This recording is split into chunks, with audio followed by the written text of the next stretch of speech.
Hello, j'espère que tu vas bien. Bienvenue sur ma chaîne. Bienvenue à toi si tu es nouveau. Et si tu n'es pas nouveau, bienvenue à nouveau.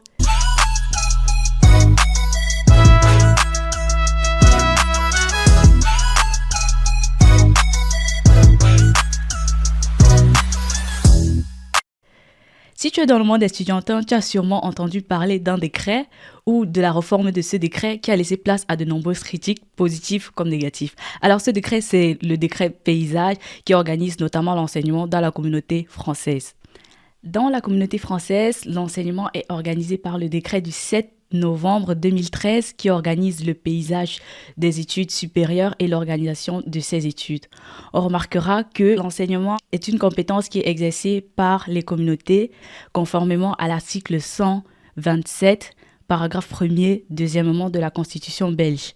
En outre, les communautés, notamment la communauté française, exercent cette compétence-là dans les provinces wallonnes, à l'exception des communes germanophones et à Bruxelles capitale. Pourquoi je vous précise ces notions-là? Parce que c'est important pour moi que vous puissiez entendre le sens de cela et pour votre propre culture, parce que la Belgique a un système un peu complexe. Je ne me proclame pas avoir la science infuse. Tout ce que je vous donne, c'est le résultat de mes propres recherches et aussi des enseignements que je prends dans mes cours. Pour comprendre ce qu'implique le décret paysage et comment on en est arrivé à une réforme, c'est important pour moi de faire un tour dans le passé. Le décret paysage a été instauré dans la communauté française en vue de réformer l'enseignement supérieur et pour renforcer son intégration au sein de l'espace européen de l'enseignement supérieur. Avant l'entrée en vigueur du décret paysage, il fallait au minimum 10 sur 20 dans une unité d'enseignement et au minimum 12 sur 20 pour réussir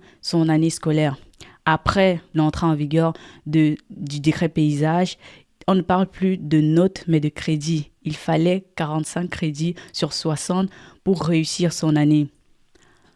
En 2020, la ministre de l'Enseignement supérieur entend réformer ce décret paysage car, je cite, « Ce décret a des effets pervers et notamment l'allongement de la durée des études.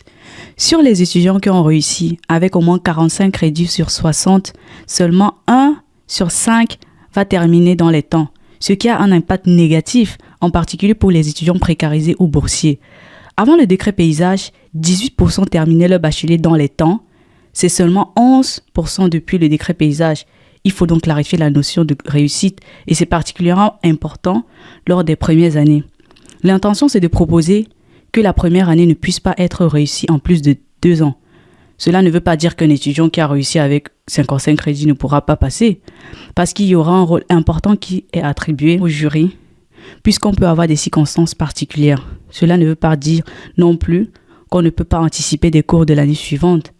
Cela restera possible. Il convenait de passer le message qu'une réussite, c'est 60 crédits. Il faut éviter que les étudiants reportent trop de crédits d'une année à l'autre sans bien mesurer les conséquences de leur choix et se retrouvent avec un sac à dos de crédits non validés. Et qu'à un moment, ils se retrouvent bloqués en termes de finançabilité et que toutes les portes de l'enseignement supérieur se referment devant eux. En d'autres termes, la ministre n'était pas contente. Le décret est du coup entré en vigueur en septembre 2022. Pour passer au point le plus pertinent de notre contenu, il est essentiel, voire indispensable pour moi, d'aborder les institutions qui sont visées par cette réforme et quand est-ce que cette réforme va s'appliquer. Alors, les institutions visées par cette réforme sont les hautes écoles, les universités, les écoles supérieures d'art et les établissements de promotion sociale. J'arrive ainsi au 4e et dernier point de cette vidéo sur la réforme du décret paysage. Alors, il est très important de prêter une oreille très attentive à ce 4e point parce qu'on va voir en détail ce que ça implique le décret paysage, comment ton programme annuel d'études sera élaboré à cette issue pour ne pas justement te retrouver dans une situation délicate.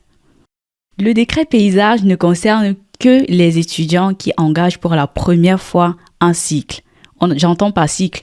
Je vais prendre un exemple. Je viens de terminer mes études secondaires et je souhaite m'inscrire pour la première fois dans un bachelier quelconque, disons en sciences économiques. Ou alors, je viens de terminer mon bachelier en droit et je souhaite continuer ou entamer un master pour la première fois en sciences de gestion. La réforme recouvre 2 grands aspects à prendre en compte. Premièrement, la façon dont va être organisé ton programme annuel d'études et deuxièmement, les balises à prendre en compte pour savoir si tu es apte ou pas à te réinscrire. Nous allons aborder premièrement le premier grand aspect, c'est-à-dire comment va être organisé ton programme annuel d'études, encore appelé PAE. On sait notamment que un programme annuel contient 60 crédits. Si tu as 0 crédit à la première année de ton cycle, tu as une réorientation obligatoire. Donc, si à l'issue de ta première année, c'est-à-dire en 2023-2024, tu t'inscris pour la première fois en bachelier, disons en informatique, et que à la fin de l'année, tu n'as acquis aucun crédit, alors tu as l'obligation de te réorienter vers un autre cycle. Ça peut être en sciences, de gestion ou en médecine, je ne sais pas. Comme tu veux, mais tu as l'obligation. Si tu as acquis moins de 30 crédits durant ton année scolaire, tu restes en bloc 1. C'est-à-dire, tu ne vas pas aller dans la classe supérieure, tu vas rester en bloc 1. Par contre, tu auras l'obligation de suivre des activités de remédiation. Si tu as acquis entre 30 et 44 crédits, tu restes en bloc 1 et tu peux éventuellement demander au jury leur autorisation à entamer des matières de l'année prochaine. Entre 45 et 59 crédits, tu restes en bloc. Tu n'as pas réussi ton année.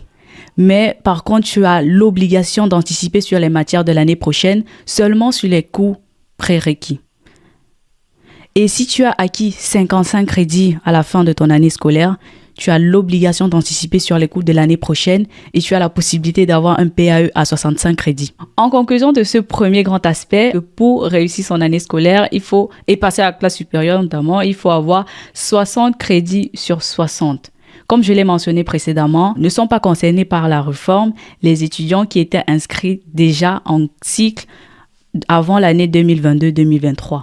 Donc, si toi, tu étais inscrit durant l'année scolaire 2021-2022 en cycle, tu n'es pas concerné par la réforme. Cette période est appelée la période de transition. Donc, le système qui va s'appliquer à toi, c'est le système de crédit. Avoir 45 crédits sur 60 pour passer à l'année suivante. Le deuxième grand aspect à prendre en compte dans cette réforme du décret paysage, c'est les balises qui te permettront de savoir si tu es encore apte à t'inscrire ou pas. Si tu t'inscris pour la première fois en cycle bachelier, en fin d'année, tu dois avoir acquis au moins une unité d'enseignement. Et au bout de la deuxième année, tu dois avoir acquis tous tes crédits, c'est-à-dire les 60 crédits. Ça revient à dire que tu as 2 ans pour réussir ton bloc. Et au bout de 4 ans, tu dois avoir acquis 120 crédits. Donc, tu as 5 ans si tu es en cycle bachelier pour réussir ton cycle. Et la 5e année est censée être l'année du diplôme si jamais tu as repris tes classes. Le même système s'applique aussi si tu es en master. La première année de master 1, tu dois avoir acquis au minimum une unité d'enseignement.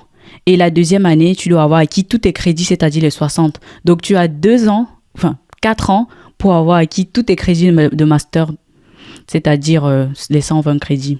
Si par contre, tu t'es réorienté au cours de ton cursus, tu as droit à une année supplémentaire.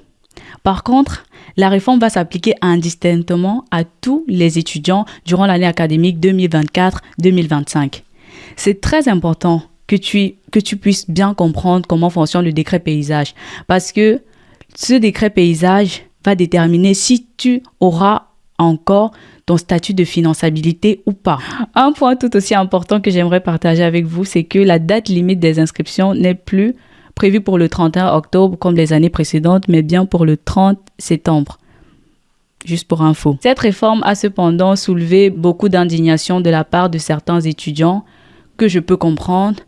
En ce qui me concerne, si la conséquence est une hausse du taux de réussite scolaire, pourquoi pas? Je serais bien tentée de savoir qu'est-ce que vous en pensez dans les commentaires. Alors n'hésite pas à me dire ce que tu en penses. Voilà, c'est tout pour cette vidéo. J'espère qu'elle vous a plu et qu'elle aura éclairci des zones d'ombre en ce qui concerne ce fameux décret paysage. En tout cas, moi, ça m'a fait super plaisir de vous revoir. Je vous fais à tous de gros bisous et je vous dis à la prochaine. Ciao, ciao.